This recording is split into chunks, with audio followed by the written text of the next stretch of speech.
ಆತ್ಮೀಯ ಬಂಧುಗಳೇ, ಶ್ರೀಮದ್ ಭಗವದ್ಗೀತೆ ತತ್ವ ವಿವೇಚನೆ ಟೀಕಾ ಅಧ್ಯಾಯ 2 ಸಾಂಖ್ಯಯೋಗ. ಇದರಿಂದ ನಾವು 50ನೇ ಶ್ಲೋಕವನ್ನ ತಿಳ್ಕೊಳ್ತಾ ಇದ್ವಿ.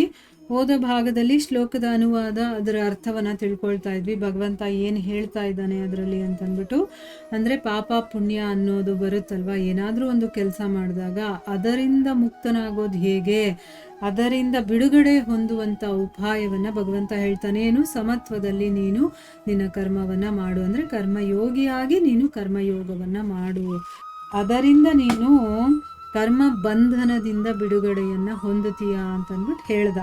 ಈಗ ಪ್ರಶ್ನೆ ಏನು ಅಂತಂದ್ರೆ, ಸಮಬುದ್ಧಿಯುಳ್ಳ ಪುರುಷನು ಪಾಪ ಪುಣ್ಯಗಳ ಎರಡನ್ನೂ ಈ ಲೋಕದಲ್ಲಿ ತ್ಯಾಗ ಮಾಡಿ ಬಿಡುತ್ತಾನೆ ಅಂತ ಹೇಳಿದಾನಲ್ಲ, ಈ ಮಾತಿನ ಅರ್ಥ ಏನು? ಉತ್ತರ ಏನು ಅಂತಂದ್ರೆ, ಇದರಿಂದ ಜನ್ಮ ಜನ್ಮಾಂತರದಲ್ಲಿ ಮತ್ತೆ ಈ ಜನ್ಮದಲ್ಲಿ ಪುಣ್ಯ ಕರ್ಮಗಳು ಅಥವಾ ಪಾಪ ಕರ್ಮಗಳು ಎಷ್ಟೋ ಇದೆ ಅಲ್ವಾ, ಅದು ಸಂಸ್ಕಾರ ರೂಪದಿಂದ ಅಂತಃಕರಣದಲ್ಲಿ ಸಂಚಿತವಾಗಿರುತ್ತೆ. ಈಗ ನಾವು ಮಾಡಿರೋ ಪಾಪ ಪುಣ್ಯ ಹೋದ ಜನ್ಮದಲ್ಲಿ ನನಗೆ ಬೇರೆ ದೇಹ ಇತ್ತು, ಆ ದೇಹ ಮುಗ್ದಿದ ತಕ್ಷಣ ಅಲ್ಲಿಗೆ ಮುಗ್ದೋಯ್ತಲ್ವಾ ಅಂತ ನಮ್ಗನ್ಸುತ್ತೆ. ಆದ್ರೆ ಹಾಗೆ ಮುಗಿಯೋದಿಲ್ಲ, ಅದು ನಮ್ಮ ಅಂತಃಕರಣದಲ್ಲಿ ಅದು ಶೇಷವಾಗಿ ಉಳಿದಿರುತ್ತೆ. ಅದು ಇನ್ನೊಂದು ಜನ್ಮವನ್ನ ತಗೊಂಡಾಗ ಅದು ನಮ್ಮ ಜೊತೆನೆ ಸಂಸ್ಕಾರದ ರೂಪದಲ್ಲಿ ಬರುತ್ತೆ. ಸಮಸ್ತ ಕರ್ಮಗಳನ್ನ ಸಮಬುದ್ಧಿಯಿಂದ ಯುಕ್ತನಾದ ಕರ್ಮಯೋಗಿ ಇದೇ ಲೋಕದಲ್ಲಿ ತ್ಯಾಗ ಮಾಡಿಬಿಡ್ತಾನೆ ಅಂತ ಹೇಳಿದಾನಲ್ಲ, ಅದಕ್ಕೆ ಅರ್ಥ ಏನು ಅಂತಂದ್ರೆ, ಈ ಒಂದು ವರ್ತಮಾನ ಜನ್ಮದಲ್ಲಿ ಈಗ ನಡೀತಾ ಇರುವಂತಹ ಜನ್ಮದಲ್ಲಿ ಅವನು ಎಲ್ಲಾ ಕರ್ಮಗಳಿಂದ ಮುಕ್ತನಾಗಿ ಹೋಗ್ತಾನೆ ಅಂತ ಅದರ ಅರ್ಥ. ಅಂದ್ರೆ ಅವನಿಗೆ ಈ ಕರ್ಮಗಳ ಜೊತೆ ಸ್ವಲ್ಪ ಕೂಡ ಸಂಬಂಧ ಇರೋದಿಲ್ಲ.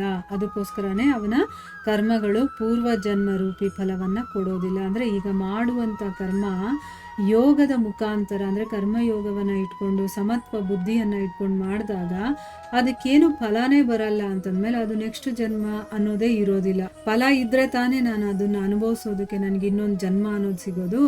ಸೊ ಇಲ್ಲಿ ಫಲಾನೇ ಇಲ್ಲ ಅಂತಂದ್ಮೇಲೆ ನನಗೆ ಇನ್ನೊಂದು ಜನ್ಮ ಅನ್ನೋದು ಕೂಡ ಬರೋದಿಲ್ಲ.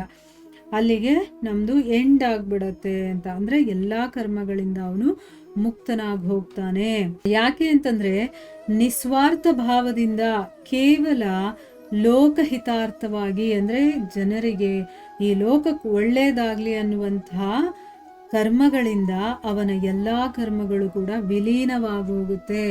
ಯಾವಾಗ ಅವನು ಅಂಥ ಮನಸ್ಸನ್ನ ಇಟ್ಕೊಂಡು, ಅಂದ್ರೆ ತನ್ನ ಸ್ವಾರ್ಥ ಏನೂ ಇಲ್ಲದೆ ಒಳ್ಳೆ ಭಾವನೆಯಿಂದ ಎಲ್ಲರಿಗೂ ಒಳ್ಳೇದಾಗ್ಲಿ ಅಂತಂದ್ಬಿಟ್ಟು ಮಾಡ್ತಾನೋ, ಆಗ ಅವನ ಫಲಗಳು, ಕರ್ಮ ಫಲಗಳು ಏನಿದೆಯೋ ಅವೆಲ್ಲವೂ ಕೂಡ ವಿಲೀನವಾಗ್ಬಿಡುತ್ತೆ ಅಂತ ಹೇಳಿದ್ದಾರೆ. ಅದನ್ನ ಭಗವದ್ಗೀತೆಯ 4ನೇ ಅಧ್ಯಾಯ 23ನೇ ಶ್ಲೋಕದಲ್ಲಿ ವಿವರಣೆ ಮಾಡಿದ್ದಾನೆ. ಅದ್ಯಾವುದು ಏನು ಅಂತ ತಿಳ್ಕೊಳ್ಳೋಣ.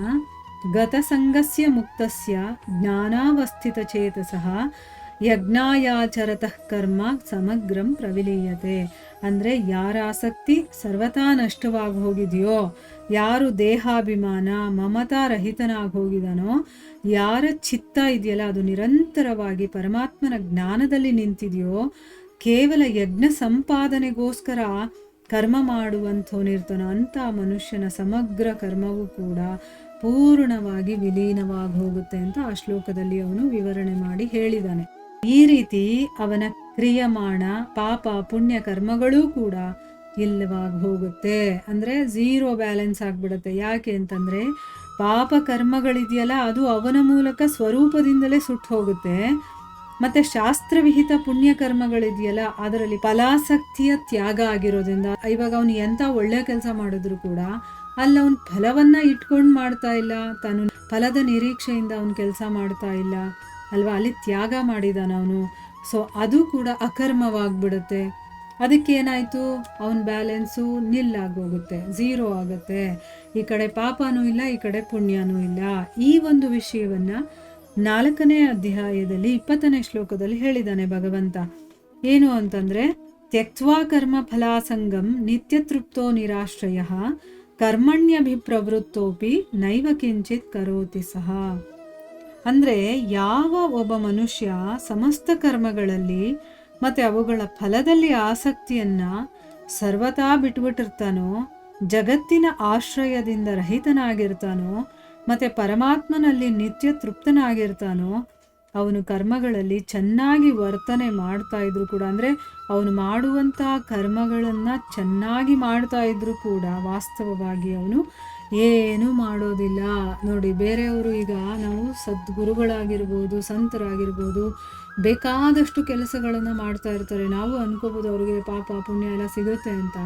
ಆದರೆ ಅವರು ನಿಷ್ಕಾಮ ಅಂದರೆ ಏನು, ಎಲ್ಲವನ್ನ ಸಮತ್ವದಿಂದ ಮಾಡ್ತಾ ಇರ್ತಾರೆ. ಯಾವುದೇ ಫಲ ಅಪೇಕ್ಷೆ ಇಲ್ಲದೆ ಅವರು ಆ ಕೆಲಸಗಳನ್ನು ಮಾಡ್ತಾ ಇರ್ತಾರೆ.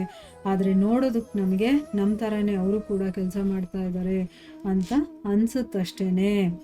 ಅದಕ್ಕೋಸ್ಕರನೇ ಅವುಗಳೂ ಕೂಡ ಒಂದು ಪ್ರಕಾರದಿಂದ ತ್ಯಾಗನೇ ಆಗಿದೆ ಅನ್ನುವಂಥ ಭಾವನೆಯನ್ನು ತೋರಿಸ್ತಾ ಇದ್ದಾರೆ ಇಲ್ಲಿ ಅನ್ನೋದನ್ನು ಇಲ್ಲಿ ಹೇಳಿದ್ದಾರೆ. ಈಗ ಸಮಬುದ್ಧಿ ಇರುವಂಥ ಮನುಷ್ಯ ಪಾಪ ಪುಣ್ಯ ಎರಡನ್ನೂ ತ್ಯಾಗ ಮಾಡ್ತಾನೆ ಅನ್ನೋದ್ರ ಬಗ್ಗೆ ನಮಗೆ ಗೊತ್ತಾಯ್ತಲ್ವಾ. ಈಗ ಯಾರೇ ಮಹಾಪುರುಷರಾಗಿರಬಹುದು, ಆತ್ಮ ಸಾಕ್ಷಾತ್ಕಾರವನ್ನು ಹೊಂದಿರೋರಾಗಿರ್ಬೋದು, ಅವರೆಲ್ಲ ಕೆಲಸ ಮಾಡ್ತಾ ಇದ್ರು ಈ ಪ್ರಪಂಚದಲ್ಲಿ.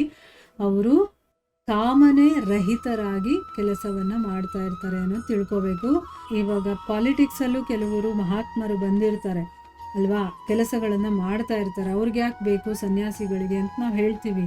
ಆದರೆ ಜನಗಳಿಗೆ ಒಳ್ಳೆಯದಾಗಬೇಕು ಅನ್ನೋ ಒಂದೇ ಒಂದು ಕಾರಣದಿಂದ ಅವರು ಆ ಕೆಲಸ ಮಾಡ್ತಾ ಇರ್ತಾರೆ ಹೊರತು ಅವರಲ್ಲಿ ಯಾವುದೇ ಸ್ವಾರ್ಥ ಮನೋಭಾವನೆ ಇರೋದಿಲ್ಲ. ಇದನ್ನು ನಾವು ಅರ್ಥ ಮಾಡ್ಕೋಬೇಕು.